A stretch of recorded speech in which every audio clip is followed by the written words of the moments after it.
Hello, everyone. Today I'm going to be talking about errorless learning and specifically speaking, why it's not a true theory. So, like, you have various examples going through it of you have math classes where, like, they want you to learn everything and then come to them with questions.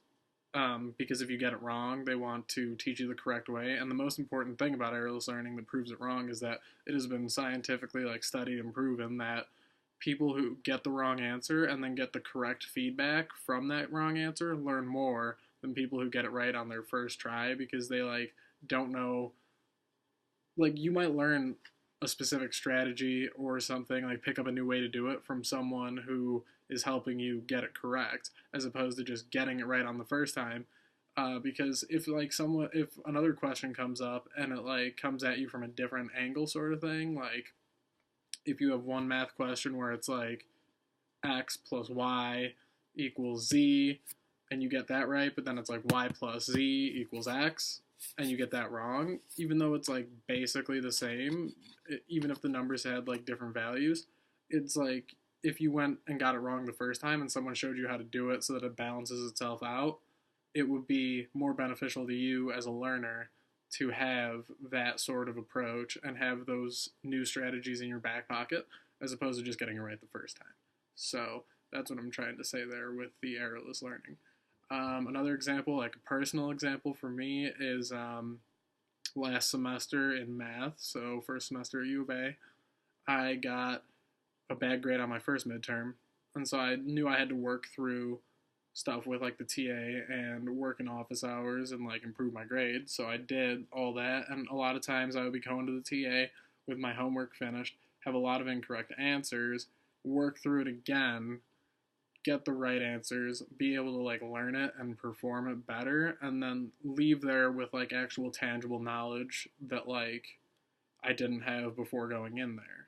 And that was super important, and it felt good to be able to like learn it properly, because I've never been very good at math, and so like things like that were very beneficial. And by the end of the semester for office hours, I was teaching kids in the pre-test office hours and like helping out the TA and explaining stuff so that like he didn't have to do as much, or he could go focus on like one group of kids and I could help the kids near me. And so it was very, very like noticeable increase in knowledge compared to the beginning of the semester, like heaven and earth.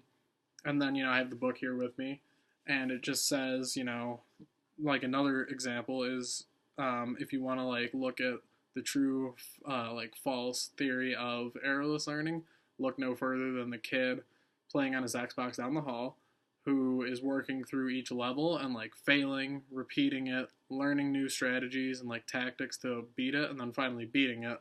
And like now he's learned that. Like that's a true story. Like that is how it is. As someone who plays video games myself, like I can validate the fact that errorless learning doesn't apply to video games. Video games are a very fail and then succeed sort of thing, I guess. And you just accumulate knowledge as you go.